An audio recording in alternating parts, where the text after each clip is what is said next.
Հայոց համազգային միասնություն կուսակցությունը պարտադիր կմասնակցի 2026 թվականի հունիսի 7-ի կանալիք ազգային ժողովի ընտրություններին։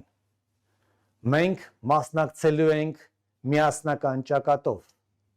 մեծ կոնսոլիդացիայով։ Քեթրինի Միհրամու անունով հայտնի Միհրամ Պողոսյանը կուսակցության 3-րդ համագումարին միացել էր տեսակապի միջոցով։ ԴՀԿ նախկին ղեկավարը, որը 2019-ից հետախուզման մեջ է, հայտարարեց, պատրաստ են համագործակցել, ձեռք մեկնել ցանկացած հայի, բացի մեկ մարդուց։ 2 տարի առաջ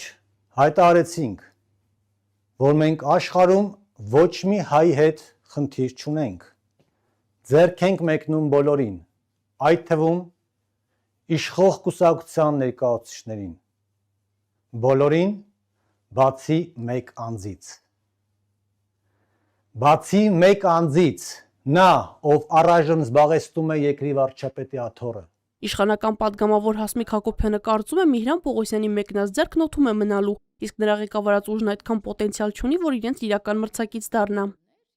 Միայն մեր ուժն է, որ Հայաստանի շահերից է գործում եւ խոսում։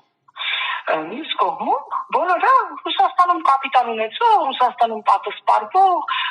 Ռուսաստանի հետ միութենական պետության կազմում լինելու հեռանկարներ ունեցող մարդիկ են։